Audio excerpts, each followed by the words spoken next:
കൃഷ്ണേന്ദു ചേച്ചി, അളിയാ എന്നെ കൃഷ്ണേന്ദു ചേച്ചി. കൃഷ്ണേന്ദു ചേച്ചി എവിടെ? ഇവിടെ ഇല്ല, പുറത്തു പോയിരിക്കുക. എന്തേ? എടാ നീ വിഷമിക്കരുത്, കരയരുത്. എനിക്കറിയാം നിനക്ക് വിഷമം സഹിക്കാൻ വയ്യാത്തോണ്ട് മൂന്നും കൂടെ ഒരുമിച്ചിരുന്ന് വെള്ളം അടിക്കാണല്ലേ. നിന്റെ വിഷമത്തിൽ ഞാൻ പങ്കുചേരാടാ. ഒഴി, എനിക്കൂടെ ഒരു സാധനം. ഗ്ലാസ് എപ്പോഴും ഞാൻ കൂടെ കൊണ്ട് നടക്കും. എപ്പോഴാ ദുഃഖം വരുന്നെന്ന് പറയാൻ പറ്റില്ലല്ലോ. ഒഴിയുടെ നീ എവിടെ? ശകലൊഴി. മനുഷ്യൻ ഇവിടെ പ്രാന്ത് പിടിച്ച് നിൽക്കുമ്പോഴാ തനിക്ക് എന്താ വേണ്ടത്? അപ്പൊ അളിയൻ കാര്യമൊന്നും അറിഞ്ഞില്ലേ? ഇല്ല. എന്നാൽ ഇനി ഞാനത് പറയാം, ആരും ഞെട്ടരുത്.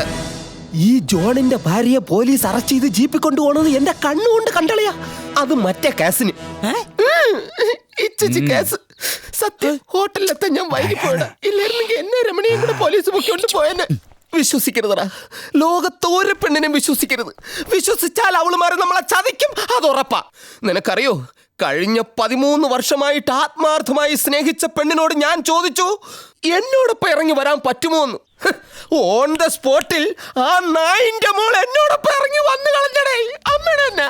അതാ ഞാൻ പറഞ്ഞത്, പെണ്ണുങ്ങളെ വിശ്വസിക്കരുത്, അവര് ചതിക്കും. വാ നമുക്ക് വെള്ളം അടിക്കാം. ഒരു കാരണം കിട്ടാൻ കാത്തിരിക്കായിരുന്നു ഞാൻ. നീ പോടുന്ന് പോയേ. അത് ശരി, ഞാൻ ഇത്രയും പറഞ്ഞിട്ട് ഇവിടെ ആർക്കും ഒരു ഞെട്ടലും വിഷമമൊന്നും ഇല്ലല്ലോ അളിയാ. അപ്പൊ ഇതിനകത്ത് എന്തോ ചുറ്റിക്കളി ഉണ്ടല്ലോ. എന്ത് ചുറ്റിക്കളി? ഒരു ചുറ്റിക്കളി ഇല്ലല്ലേ? ശരി, എന്നാൽ ഇവന്റെ ഭാര്യയെ പോലീസ് പിടിച്ചോണ്ട് പോയ വിവരം ഞാൻ നേരെ കൃഷ്ണേന്ദു ചേച്ചി അറിയിക്കാം. എന്നിട്ട് ഈ ചൂടുള്ള വാർത്ത എന്റെ തീപ്പന്തൽ പത്രത്തിൽ ചേട്ടത്തിയോട് പറയരുത്, തന്നെ വൃത്തിയായിട്ട പത്രത്തിൽ കൊടുക്കുകയും ചെയ്യരുത്. 1000 രൂപ കൊണ്ടുപോയി സന്തോഷിക്കുക കേട്ടോ. അപ്പൊ പ്രശ്നം ഗുരുതരമാണ്. ശരി, ഞാനിത് ആരോടും പറയുന്നില്ല. ഇന്നത്തെ എന്റെ ദുഃഖം തീരാൻ ഇത് ധാരാളം. പക്ഷെ എനിക്ക് നാളെയും ദുഃഖം വരൂടെ. അപ്പൊ ഞാൻ എന്ത് ചെയ്യും? ചേട്ടാ ഇവിടെ ഉണ്ടാവും. ആരെങ്കിലും ഉണ്ടായിരുന്നാ മതി. എനിക്കൊരൊറ്റ പ്രാർത്ഥനയുള്ളൂ, ഈശ്വര എന്റെ ഇതുപോലുള്ള ദുഃഖം ഒരിക്കലും തീരല്ലേ ഭഗവാനീ.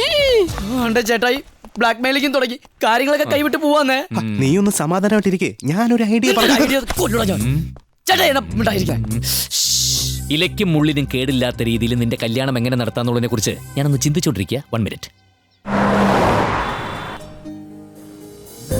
നാളെ ഈ റിങ് കിട്ടുമ്പോ രാഹുൽ ശരിക്കും ഷോക്ഡ് ആവും. ഓരോ ഗിഫ്റ്റ് വന്ന് എന്നെ ഞെട്ടിക്കുന്ന ആളിനെ തിരിച്ച് അങ്ങോട്ടൊരു ഞെട്ടിക്കും. ഇത് കൊള്ളാല്ലേ? ഇത് പാക്ക് ചെയ്തോളൂ. അവിടെയാണ് ബാംഗിൾസ്. ആദ്യം നെക്ലസ് നോക്കാം. ശരി. സെറീന.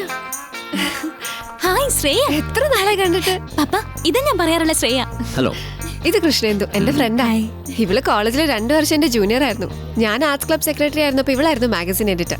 ആർട്സ് ക്ലബ് സെക്രട്ടറിയും ഫ്രണ്ടിനെയും പരിചയപ്പെട്ടതിൽ സന്തോഷം. ഞാൻ കുറച്ച് ഓർണമെന്റ്സ് എടുക്കാൻ വന്നതാ. 12th എന്റെ മാരേജാ. സദ്ഗുണസമ്പന്നനായ ഒരു ചെറുപ്പക്കാരൻ എന്റെ മകളുടെ കഴുത്തിൽ താലി കെട്ടാൻ പോവുകയാണ്.